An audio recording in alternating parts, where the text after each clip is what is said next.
एक सेठ जी ने बहुत सारे मंदिर बनवाए, लेकिन कभी खुद नहीं गए। बहुत सारे पुजारी मंदिर में रखवा दिए, लेकिन कभी खुद जाकर उन्होंने पूजा नहीं की। एक दिन उन्हें पैसों का संकट आन पड़ा। उनको 100 करोड़ रुपयों की आवश्यकता पड़ गई। बिना देरी के लिए मंदिर के लिए भागे और सुबह सुबह उनको बोने की आदत थी। उन्हें लगा कि कोई और आकर प्रभु का मन न खराब कर दे, तो जाकर पहले ही मैं खड़ा हो जाता हूँ। लेकिन जब जाकर वहाँ देखते हैं कि एक भिखारी उनसे पहले आकर खड़ा हुआ है और भिखारी आकर के प्रभु से कहता है कि 100 रुपए का इंतजाम करवा दीजिए, मेरी पत्नी बीमार है। कुछ दवा का प्रबंध हो जाता, पत्नी ठीक हो जाती।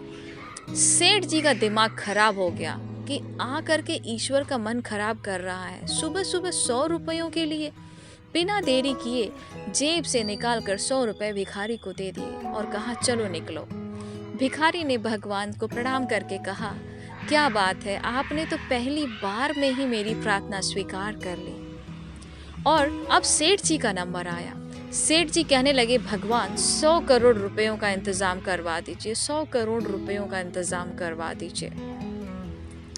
प्रभु मूर्ति में से प्रकट हुए और कहने लगे, एक भिखारी से तो तुमने मेरा पीछा छुड़वा दिया, लेकिन तुझसे पीछा छुड़वाने के लिए मुझे तुझसे भी बड़ा भिखारी ढूंढना पड़ेगा, जो तुझे आकर के 100 करोड़ रुपए दे दे। सेठ जी की आंखें भीग गई। उन्होंने कहा, प्रभु ये क्या कहने लगे आपने, इतना बड़ा ताना दे दिया आपने मुझे। भगवान ने कहा, और क्या, तुमने हमेशा मांगने ही तो आते हो, कभी मुझसे मिलने तो नहीं आए। अगर तुम मुझसे मिलने आते ना, तो तुम्हें किसी और चीज़ के पीछे भागना ही नहीं पड़ता, ना ही तुम्हें मांगना पड़ता। कहने का अर्थात बस इतना है, भगवान से प्रेम करो। परेशानियां आपसे खुद ही दूर रहेंगी, और कभी परेशानियां आएंगी भी तो उसका इंतज़ाम पहले से हो।